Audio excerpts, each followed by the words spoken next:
अस्सलाम वालेकुम students, this is Ibrahim. Continue करते हैं हम बैंकिंग ऑर्डिनेंस के एक फास्ट एंड क्विक रिवीजन को। देखिए हमारे पास एक और कॉन्सेप्ट था, restriction as to payment and dividend. सही है, restriction as to payment of dividend. अच्छा, इसको पहली चीज़ तो आप लिंक कर लें, जो हमारे पास डिविडेंड के कंपनीज एक्ट के सेक्शन है उससे तो लिंक होगा ही होगा, लेकिन in addition to that banking ordinance में एक और रिक्वायरमेंट है। वो रिक्वायरमेंट क्या है? No banking company shall pay any dividend on its shares until all its capitalized expense, including preliminary expenses, organization expenses, share selling commission, brokerage, amounts of losses incurred, and any other item of expenditure not represented by the tangible assets have been completely written off। सही है, जितने भी expenses हैं वो completely जब तक return of नहीं हो जाएंगे तब तक आप डिविडेंड पे नहीं कर सकते। बड़ी हार्श रिक्वायरमेंट है, उसको समझने की कोशिश करिएगा कि आप इसको इस तरीके से देखेंगे। अगर एक कंपनी है, उसके प्रिलिमिनरी एक्सपेंसेस है, सही है, और उसने अकाउंटिंग ट्रीटमेंट ये अडॉप्ट किया कि जी मैं इसको अगले 5 साल ओवर द 5 ईयर्स उसको मैं राइट ऑफ करूँगा, ठीक है, तो इसका मतलब अगले 5 साल तक वो डिविडेंड नहीं दे सकती, ये बात कहना चाह रहा है वो। या इस तरीके से अगर मेरे पास कोई इन्वेस्टमेंट्स वगैरह है और इस पर मुझे कोई अनरियलाइज गेन हो रहा है या फिर अनरियलाइज लॉस हो रहा है, या मेरे पास प्रोविजन फॉर बैड डेट है, जब तक वो राइट ऑफ नहीं हो जाता कंप्लीटली, क्या मैं डिविडेंड नहीं दे सकता। बहुत सी ऐसी रिक्वायरमेंट्स है। इसके ऊपर वो कहता है notwithstanding anything to the contrary content in subsection 1 और इन द कंपनीज ऑर्डिनेंस 1984, मतलब कंपनी ऑर्डिनेंस 1984 को ऐसी चीज लिखी जो इससे इनकंसिस्टेंट है, ये प्रिवेल कर जाएगा। अब बैंकिंग कंपनी में पे dividend on it's shares without writing of the depreciation if any in the value of its investment in approved securities in any case where such depreciation has not actually been capitalized or otherwise accounted for as a loss. The depreciation, if any, in the value of its investment in shares, debenture or bonds in any case where adequate provision for such depreciation has been made to the satisfaction to the auditor of the banking company। तो अगर आप देखें तो हमारे पास बहुत सी ऐसी investment होती है, अकाउंट्स वगैरह देखें तो हम चार्ज और रिवर्सल कर रहे होते हैं, ठीक है। इसको आप समझने की कोशिश ये करेंगे, सिंपल सी अकाउंटिंग की बात कर रहे हैं जो कि अकाउंटिंग हम नॉर्मली अडॉप्ट कर रहे होते हैं। The bad debt if any in case where the adequate provision of such bad debt has been made to the satisfaction to the auditor of the banking company. इसका मतलब bad debt expense हो रहा है, right of नहीं हो रहा, तो right off किए बगैर, notwithstanding anything to the contrary. ऊपर कह रहा है राइट ऑफ करना चाहिए, यहाँ कह रहा है राइट ऑफ किए बगैर भी अगर सेटिस्फैक्शन टू द ऑडिटर है तो यस आप कर सकते हैं। Notwithstanding anything in subsection 1 or in the company's ordinance 1984, if a banking company meets the minimum capital requirement and the capital adequacy ratio 8% of the risk-weighted asset as specified by the State Bank from time to time and has also accounted for the portion of the capitalized expense goodwill for the year to the satisfaction of the auditor of the banking company, it shall also be eligible for the payment of dividend out of the profit of the banking company for the said year। इन सारी चीज़ों को आप समझने की कोशिश करिएगा, ये आपसे कहना क्या चाह रहे हैं बच्चों। देखें बड़ी सिंपल सी बात है, आप इसको यूँ समझें, 2011 में एक बैंकिंग कंपनी बनी, ठीक है। अच्छा, जब 2011 में कंपनी बनी और साल के शुरू में कंपनी बन गई और फॉर एग्जांपल मेरा प्रॉफिट आ रहा है 100 रुपये का। अच्छा, मेरे पास जो प्रिलिमिनरी एक्सपेंसेस थे, लेट से वो 200 रुपये के थे, समझे, एज्यूम करते 200 रुपये के थे, ठीक है। अच्छा, मैंने अपनी अकाउंटिंग ये रखी हुई है कि जो मेरे प्रिलिमिनरी एक्सपेंसेस हैं इनको मैं over the next 5 years account for करूँगा, over the next 10 years account for करूँगा, से अगले 10 साल तक। तो इसका मतलब है हर साल का एक्सपेंस कितना आना चाहिए? हर साल का एक्सपेंस आना चाहिए 20 रुपये। तो इसका मतलब है इस साल के अकाउंट्स में ये 20 रुपये का एक्सपेंस माइनस हो जाएगा, मेरे पास जो प्रॉफिट आएगा वो प्रॉफिट आ जाएगा 80 रुपये का। अगर मैं कंपनी से एक्ट देखूँ तो मैं इस साल प्रॉफिट में हूँ, इस प्रॉफिट से मैं डिविडेंड दे सकता हूँ, यहाँ बैंकिंग ऑर्डिनेंस आपको कहता है कि जब तक ये एक्सपेंस कंप्लीटली मेरे प्यारे बच्चों राइट ऑफ नहीं हो जाते, जब तक ये एक्सपेंसेस कंप्लीटली राइट ऑफ नहीं हो जाते, आप डिविडेंड पे नहीं कर सकते। तो बड़ी हार्श रिक्वायरमेंट हो गई। फिर वो कहता है नहीं, not with standing anything subsection 1, अगर आपने कार की रिक्वायरमेंट से कंप्लाई कर लिया है, अगर आपने मिनिमम कैपिटल की रिक्वायरमेंट से कंप्लाई कर लिया है, तो आप चाहें तो डिविडेंड दे सकते हैं, कोई मसले वाली बात नहीं है। इसी एग्जाम्पल के एक और तरीके से समझने की कोशिश करें। ये जो मेरे पास प्रॉफिट आया है, इस प्रॉफिट का एक कॉम्पोनेंट है इंटरेस्ट इनकम, इंटरेस्ट इनकम, सही है। और लेट से वो इंटरेस्ट इनकम मेरे पास है लेट से 80 रुपये की, और एज्यूम करता हूँ मेरा प्रॉफिट बनता है 100 रुपये का, ठीक है। ये मेरे पास इंटरेस्ट इनकम 80 रुपये की। ये इंटरेस्ट इनकम मेरे पास किसके अगेंस्ट आई होगी? एडवांसेस के अगेंस्ट आई होगी, ठीक है। और एडवांसेस में तो मेरे पास बहुत से एक्सपेंसेस ऐसे होंगे जो कि आगे जाके शायद मुझे ना मिले, तो मुझे एक बैड डेट एक्सपेंस वगैरह रिकॉर्ड करना पड़ेगा और उसको राइट ऑफ करना पड़ेगा। यहाँ वो कहता है कि अगर आपने इस प्रॉफिट की कंप्यूटेशन में appropriate bad debt expense record कर दिया है, सही है, और वो सेटिस्फेक्शन टू द ऑडिटर है, तो अब आप डिविडेंड पे कर सकते हैं। इसी तरीके से आपके पास बहुत सी ऐसी इन्वेस्टमेंट्स आ रही होंगी, और उस इन्वेस्टमेंट के ऊपर आगे जाके कोई लॉस होने जा रहा है, और उस लॉस को आप आज अकाउंट फॉर कर चुके हो, जो कि हम फेयर वैल्यू पर रख रहे होते हैं इन्वेस्टमेंट को, तो फिर वो कहता है आपको कि आप इसके ऊपर डिविडेंड पे कर सकते हैं। ये हमारे पास वो रिक्वायरमेंट कह रहा है। अच्छा, if the state bank is satisfied that the conditions are not favorable for such payments or the financial position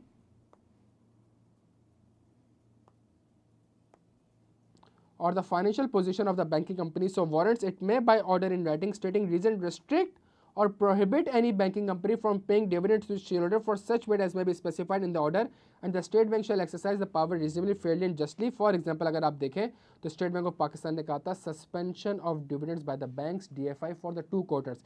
जब भी मेरे पास सस्पेंड कर दिया था डिविडेंड को, क्यों?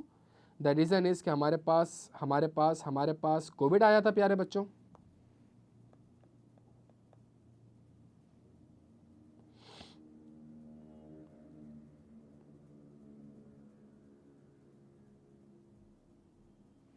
amid the growing concern of COVID-19 pandemic, अगर आप देखें तो कोविड आया, तो कोविड के बेसिस पे स्टेट बैंक ने बैंकों को मना कर दिया था कि जी आप अगले 2 क्वार्टर तक डिविडेंड ना दीजिएगा, बिकॉज अगर आज आपने प्रॉफिट डिस्ट्रीब्यूट कर दिया तो कोविड की वजह से आगे जाके एक रिटेलिएशन आएगी, बहुत से लोग रीपे नहीं कर सकेंगे, और फिर जब आपके लॉसेज आ रहे होंगे तो आपकी इक्विटी कम हो जाएगी, जब इक्विटी कम हो जाएगी तो आप कार की रिक्वायरमेंट्स और मिनिमम कैपिटल की रिक्वायरमेंट से कंप्लाई ना कर सकेंगे। इसलिए मैं आज आपसे कहता हूँ कि आपने अकाउंटिंग बिल्कुल सही करी, सब कुछ करें, but despite of this fact मैं आपको आज डिविडेंड होल्ड करने से मना कर रहा हूँ प्यारे बच्चों। क्या तक बात समझ आती है? तो ये एक प्रैक्टिकल एग्जाम्पल भी है हमारे पास। अच्छा, एक और चीज़, जिस तरह कैपिटल की बात कर रहे हैं तो हमारे पास था मिनिमम कैपिटल, सही है। उसके बाद सबसे इंपॉर्टेंट चीज़ मेरे पास है प्यारे बच्चों रिजर्व फंड्स। सबसे इंपॉर्टेंट चीज़ मेरे पास है रिजर्व फंड। बैंक्स ने एक रिजर्व मेंटेन करके रखना है। वो रिजर्व इसलिए मेंटेन करके रखना है ताकि बैंक के पास एक सफिशिएंट रिजर्व्स मौजूद हो, ताकि कल को खुदा ना खासा कोई मसला हो जाए तो बैंक के पास पैसा पड़ा। Every banking company incorporated in Pakistan shall create a reserve fund to which shall be credited. उसमें क्रेडिट क्या, फंड तो बना दे, उसमें जाएगा क्या?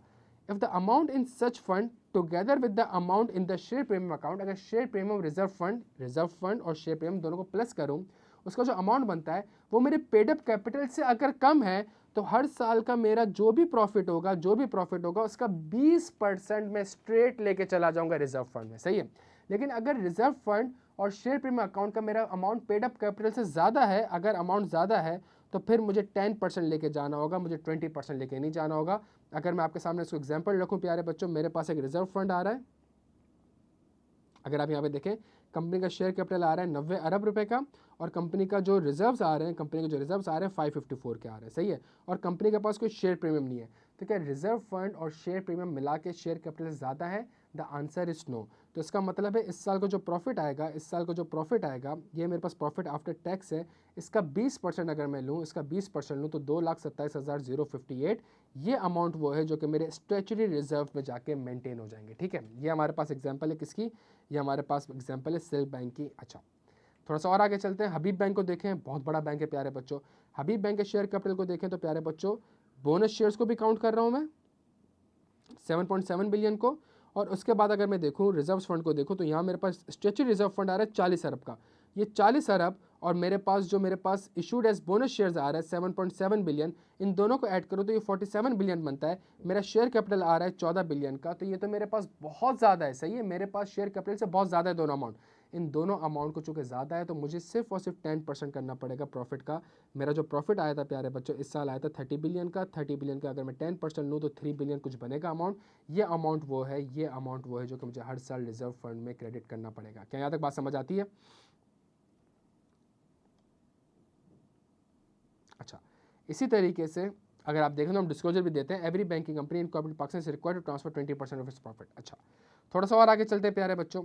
अगली रिक्वायरमेंट मेरे पास ये है कि एक रिजर्व तो आप मेंटेन कर रहे हैं, लेकिन ये रिजर्व जो है ये तो एक हाइपोथेटिकल है ना, कि प्रॉफिट का एक अमाउंट उठा के आपने रिजर्व फंड में डाल दिया, ठीक है। बच्चों समझने की कोशिश करिएगा, ये प्रॉफिट का अमाउंट आपने डाला है। डिपॉजिटर अगर आपसे कल को पैसे मांगने आ जाए, कुछ भी आ जाए, ये रिक्वायरमेंट इसलिए रखी हुई है ताकि आप सारा का सारा डिस्ट्रीब्यूट ना कर दें, एक अमाउंट ऐसा हो जो कि रिजर्व फंड में हो, सारा का सारा शेल्डर को आप डिस्ट्रीब्यूट ना कर दें।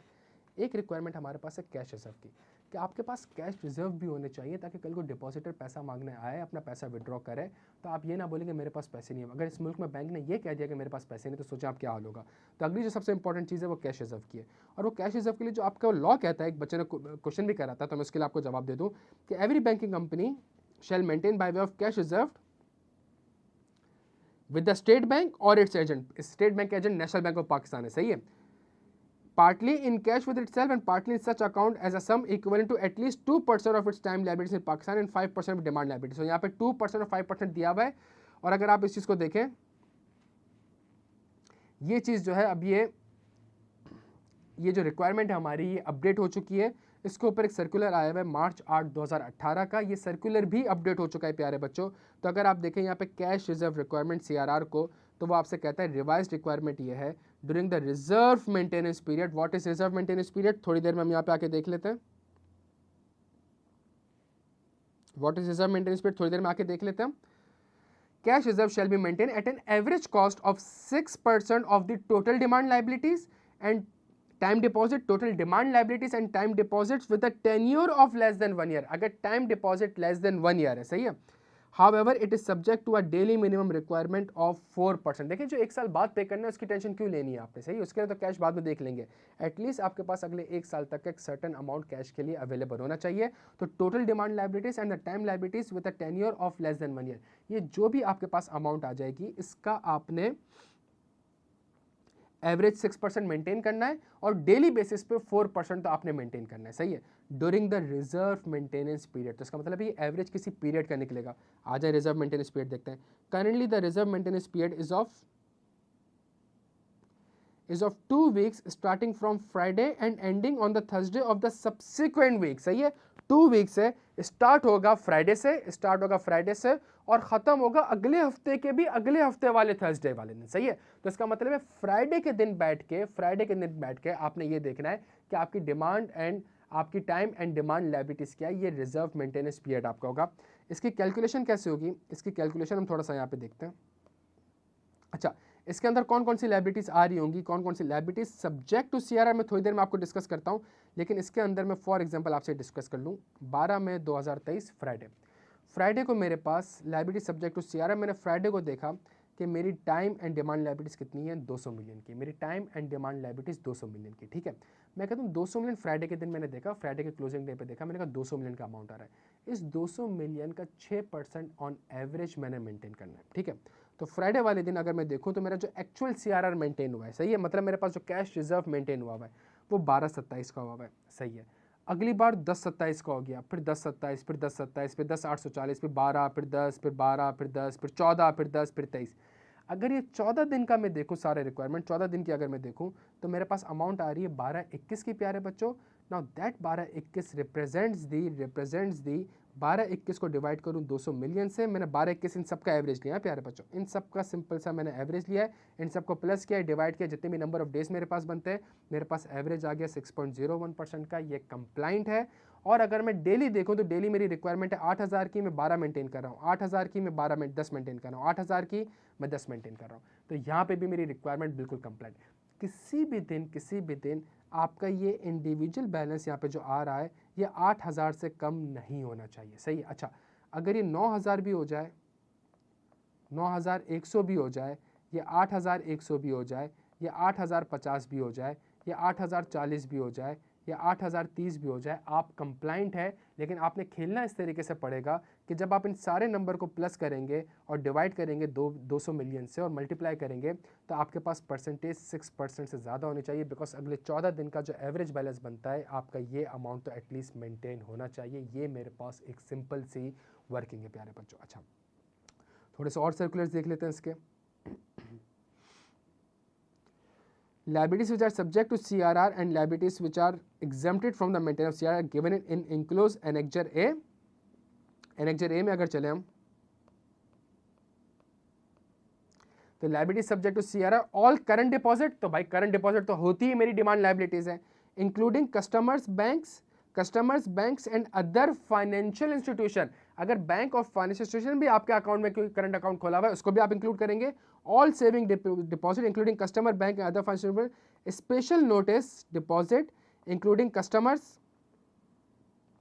banks and other financial institution, short term deposit with a tenure of less than 1 year, overdue fixed deposit including those of customer, banks and other financial institution, call deposit, ये सारे के सारे amount आपके पास आपको liability में add करना पड़ेगा। इन सबको जब ऐड करेंगे तो जाहिर सी बात है आपकी रिक्वायरमेंट बढ़ती रहेगी। Liabilities exempted from CRR, fixed term deposit with a tenure of 1 year and above, profit return, interest accrued on above account, ये भी तो आपकी लायबिलिटी है, लेकिन 1 साल से ऊपर अगर आपने प्रिंसिपल पे करना है तो उसकी जो एक्रूड लायबिलिटी है वो भी तो 1 साल बाद ही पे करना है, उसको भी आप इंक्लूड नहीं करेंगे। अगर आपने स्टेट बैंक ऑफ पाकिस्तान से बोरिंग करी हुई है या आपने इंटर बैंक्स बोरिंग करी हुई है, इसको भी आप एक्सक्लूड कर सकते हैं। ऑल्दो आपने 1 साल के अंदर पे करनी है, लेकिन इसको भी आप एक्सक्लूड कर सकते हैं। इसको आप CRR के रिक्वायरमेंट में इंक्लूड ना करिएगा। ये सारी प्यारे बच्चों हमारे पास CRR की रिक्वायरमेंट। अच्छा, इसको अगर हम देखें एक चीज़,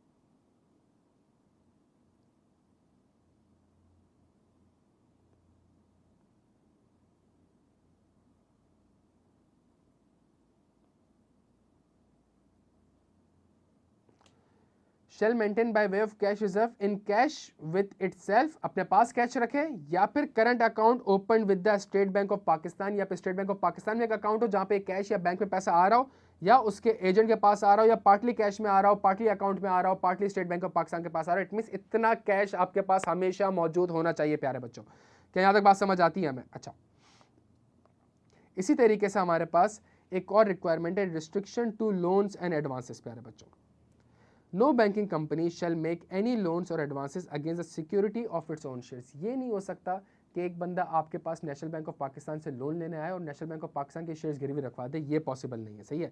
ग्रांट अनसिक्योर्ड लोन्स और एडवांसेस और to make loans and advances on the guarantee of, सही है, सुनिएगा 2 वर्ड्स हैं, ग्रांट द अनसिक्योर्ड लोन्स और advances to any of its director, any of the family member of the director, any firm or private company in which the banking company or any of the person referred to in this is interested as a director, any public limited company in which the banking company or any of the person as associate is substantially interested। ऊपर एक definition हमारे पास आ रही थी, सही है। तो मैं unsecured loans और एडवांसेस इन लोगों को नहीं दे सकता, इन लोगों को नहीं दे सकता, ना ही इन लोगों के कहने पे, इन लोगों के कहने पे, इन लोगों की गारंटी पे मैं इन लोगों को लोन दे सकता हूं। और to make loans and advances on the guarantee of, on the guarantee of, सही है। तो make loans and advances on the guarantee of, अगर आप किसी थर्ड पार्टी को भी लोन दे रहे हैं, किसी भी थर्ड पार्टी को लोन दे रहे हैं और ये लोग अगर गारंटी दे रहे हैं तो ये भी एक्सेप्टेबल नहीं है। इन लोगों को तो आप अनसिक्योर्ड लोन्स एंड एडवांसेस दे ही नहीं सकते, इन लोगों को तो आप अनसिक्योर्ड, तो इसका मतलब है सिक्योरिटी तो सिक्योर्ड होना चाहिए। हाँ जी, तो अगर थर्ड पार्टी सिक्योरिटी में डायरेक्टर ही कह रहा है कि जी मैं गारंटी दे रहा हूँ कि वो सामने वाला लोन पे कर देगा, नहीं यार आप ये काम नहीं कर सकते, ये वाली चीज़ पॉसिबल नहीं है। No banking company shall make loans advances to any of its directors और टू इंडिविजुअल फर्म और companies in which it or any of its directors interested as a partner, director or guarantor as the case may be, without the approval of the majority of the director of that banking company excluding the directors concerned। सही है। तो एक चीज़ है कि ठीक है, अगर आपने लोन्स और एडवांसेस देना है to any of its director, और ये लोन्स और एडवांसेस अगर आप देखें ये सिक्योर्ड है, बिकॉज वर्ड यूज हो रहा है लोन्स एडवांसेस का, अनसिक्योर्ड का वर्ड यूज नहीं हो रहा, तो आप सिक्योर्ड लोन उसको दे सकते हैं प्रोवाइडेड दैट कि आपको डायरेक्टर ने इसको अप्रूव कर दिया। लेकिन क्या मैं इन लोगों को अनसिक्योर्ड लोन दे सकता हूँ? नहीं, इसको यहाँ पे मना कर दिया गया कि जी आप अनसिक्योर्ड लोन डायरेक्टर को नहीं दे सकते। जिस तरह कैश रिजर्व रिक्वायरमेंट एक थी, तो इसी तरीके से मुझे लिक्विड एसेट्स मेंटेन करने हैं। मेरे पास जो एसेट्स होंगे, शेयर्स में इन्वेस्टमेंट होती है, एडवांसेस में इन्वेस्टमेंट होती है, तो कुछ इन्वेस्टमेंट मेरी ऐसी होनी चाहिए जो कि मेरे पास लिक्विड हो। सही है। तो एक तरफ मैं cash reserve requirement cash actual में मेंटेन कर रहा हूँ और दूसरी तरफ में मेरे पास लिक्विड एसेट्स भी मेंटेन होने चाहिए। Every banking company shell maintain in Pakistan cash, gold or unencumbered approved securities valued at a price not exceeding the lower of the cost or the current market price, an amount which shall not be the close of the business on less than such percentage as may be specified by the State Bank of Pakistan। अच्छा, तो इसके ऊपर state Bank of Pakistan ने क्या करा हुआ है? मार्च 8 2018 को स्पेसिफाई किया हुआ है प्यारे बच्चों, in terms of section 10 to 9 of the banking ordinance. Section 29 अगर इस सर्कुलर को हम देखें, इस सर्कुलर में हम देखें तो SLR का जो रेट है इस वक्त वो 19% चल रहा है। सही है। SLR का जो रेट चल रहा है, statutory cash reserve maintain under section 36 all the present banks are required to maintain the liquid asset at the rate of 19% of their total demand liabilities and the time deposit with a tenure of less than 1 year. तो इसका मतलब है जो ऊपर वाली liability निकाली थी उसी का 19% आपने मेंटेन करना है. Tenure means original fixed term. अच्छा, applicable liabilities for the determination of SLR, वही वाला सर्कुलर है जो हमने चेक करा था, वही वाला सर्कुलर जो हमने एनेक्जर ए में ऑलरेडी ऊपर पढ़ लिया था, एनेक्जर ए में ऊपर पढ़ लिया था. और इसकी भी कैलकुलेशन कैसे होगी? फॉर मेंटेनिंग SLR, जो मेरा रिजर्व मेंटेनेंस पीरियड होगा, during the fortnight starting from Friday and ending on the Thursday of the subsequent week. सही, तो फ्राइडे को स्टार्ट होगा, 2 हफ्ते बाद जो थर्सडे आ रहा होगा उसको एंड हो रहा होगा. फ्राइडे के दिन आपकी जो डिमांड एंड टाइम लाइबिलिटीज होंगी जो ऊपर एनेक्जर ए में मैंने आपको पढ़ाया, वो लाइबिलिटी सारी मैं ले लूँगा. फ्राइडे के क्लोजिंग वर्किंग डे को वो जो अमाउंट आएगी उसका 6% मैंने अगले 2 हफ्ते तक जितना भी मेंटेन करते रहूँ, मेरा ऑन एवरेज 6% मेंटेन होना चाहिए. हर दिन 6% नहीं होना चाहिए. मैं 12 दिन क्यूमुलेट करके मैं हर दिन 5-5 रुपये करूँ, आखिरी दिन में 500 रुपये की अमाउंट डालूँ ताकि मेरा एवरेज 6% बन जाए, कंप्लाइंट है. सही है, लेकिन आपका मिनिमम 4% से कम डेली बेसिस पे एक 4% की रिक्वायरमेंट है. सही, वो वहाँ पे लिखा हुआ था. यहाँ पे वो कह रहा है आपका 19% मेंटेन होना है. तो जो भी अमाउंट आ गया अगले 2 हफ्ते तक आपने 19% तक आपकी इन्वेस्टमेंट लिक्विड एसेट्स पे होनी चाहिए. लिक्विड एसेट्स क्या है? Cash, balance with SBP, PLS term deposit account, balance with the national bank of Pakistan. ये वही बैलेंसेस है जो ऊपर पढ़ चुका हूँ. एक एडिशनल चीज आ रही है, अनइनकम्बर्ड अप्रूव्ड सिक्योरिटीज. सही है, जो ऊपर मैंने आपको डेफिनेशन में बताया था, इसके अंदर मेरे पास PIBs और T-बिल्स आ जाती हैं, फेडरल गवर्नमेंट की सिक्योरिटीज होती हैं. इसके ऊपर भी मैं इन्वेस्टमेंट कर सकता हूँ प्यारे बच्चों, इसके ऊपर भी मैं कर सकता हूँ. अच्छा,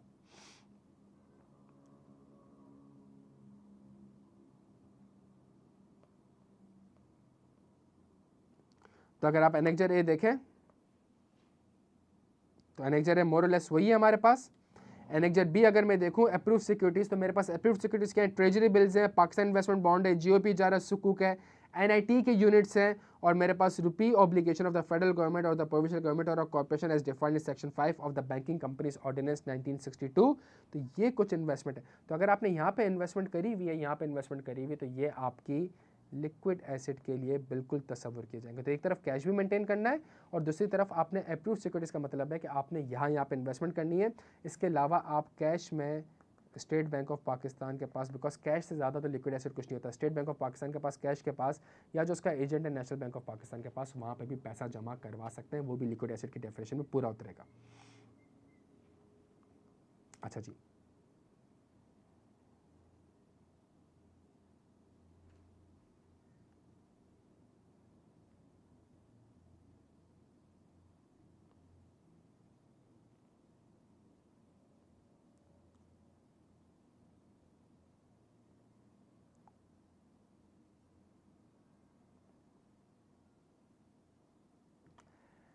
आखिरी प्यारे बच्चों हमारे पास कुछ रिक्वायरमेंट्स हैं अकाउंट्स एंड बैलेंस शीट की, जो कि कंपैरेटिवली बड़ा आसान है. At the expiration of the each calendar year every banking company incorporated Pakistan in respect of all the business transacted by it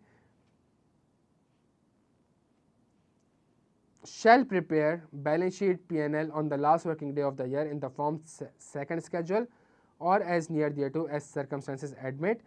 currently हमारे पास C2 का फॉर्मेट एप्लीकेबल है और IFRS फॉर्मेट का भी हमने फिलहाल डेफर कर दिया है. मैंने आपकी लर्निंग के लिए चीज़ सर्कुलर्स वगैरह ऐड कर दी हैं, बिकॉज नॉर्मली अगर आप बैंक ऑडिट कर रहे हैं तो आपके लिए काम आएगा प्यारे बच्चों. ये हमारे पास कुछ फॉर्मेट्स हैं हमारे पास, और इन्हीं बैलेंस शीट का आपने ऑडिट करवाना पड़ेगा. ऑडिट किससे करवाना पड़ेगा? चार्टर्ड अकाउंटेंट से ऑडिट करवाना पड़ेगा, उस ऑडिटर से जिसका स्टेट बैंक ऑफ पाकिस्तान में पैनल पर नाम आ रहा है और उसकी एक सेटिस्फाइड रेटिंग आ रही होगी हमारे पास.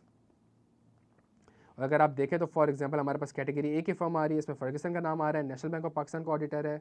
अगर इसी तरीके से आप देखें यूसुफ आदिल आ रहा है, नेशनल बैंक ऑफ पाकिस्तान के हम ऑडिटर है. ये तो पूरी कैटेगरीज भी मैंने आपको इसके अंदर इंक्लूड कर दिए ताकि इन केस अगर आपको कोई लर्निंग वगैरह करनी हो मजीद तो आप बड़े आराम से कर सकते हैं. जो ऑडिटर अपॉइंट होगा shell hold office for a period of 3 years and shall not be remove from the office before. 3 साल के लिए बैंकिंग कंपनी का ऑडिट करूंगा, कोड कहता था 5 साल बाद, ये कहता है 3 साल प्यारे. बस इसका मतलब है कौन प्रिवेल करेगा? बैंकिंग ऑर्डिनेंस आपका प्रिवेल करेगा. सही है, तो बैंकिंग ऑर्डिनेंस में बैंकिंग कंपनी में 3 साल बाद आपका ऑडिटर चेंज हो जाएगा. अच्छा, 3 साल से पहले चेंज नहीं हो सकता. अगर 3 साल से पहले आपने चेंज करना है तो आपने स्टेट बैंक ऑफ पाकिस्तान की अप्रूवल लेनी पड़ेगी. लेकिन अगर state Bank of Pakistan satisfy नहीं है आपकी परफॉर्मेंस से, तो वो ये हरकत कर सकता है, आपकी अपॉइंटमेंट को रिवोक कर सकता है, आपकी कैटेगरी को डाउनलोड कर सकता है, ए से बी में ला सकता है, बी से सी में ला सकता है, और आपका नाम पैनल से हटा सकता है for the maximum period of 5 years. और अगर आप देखें तो स्टेट बैंक ऑफ पाकिस्तान ने ऐसी हरकत कुछ फर्म्स के लिए करी हुई भी है। कावी एंड कंपनी, यहाँ पे इसको अगर देखें, firm listed category C has been delisted from the panel with the immediate effect. तो एक पैनल में नाम आ रहा था, उसको इमीडिएट बेसिस पे हटा दिया था स्टेट बैंक ऑफ पाकिस्तान ने। तो ये प्यारे बच्चों हमारे पास कुछ रिक्वायरमेंट्स है। ये हमारे पास बैंकिंग ऑर्डिनेंस प्यारे बच्चों बहुत क्विकली, बहुत डिटेल में और बहुत ज़्यादा क्लासेस में हमने इसको रेगुलर बैच में कवर किया हुआ है। लेकिन जो मैंने आपसे वादा किया था कि हमारा हर वीकली टारगेट जो होगा उससे रिलेटेड मैं एक अच्छी वीडियोस बना सकूंगा। अगर हैंडआउट्स वगैरह और मज़ीद चाहिए होंगे, इलस्ट्रेशंस वगैरह और मज़ीद चाहिए होंगे, तो ये कंप्लीट हैंडआउट है बैंकिंग ऑर्डिनेंस का। इसके अंदर सारी की सारी चीज़ें कवर हैं प्यारे बच्चों। अपना बेहद ख्याल रखिएगा। लेक्चर पसंद आए फीडबैक क्लास में कीजिएगा। Thank you so much.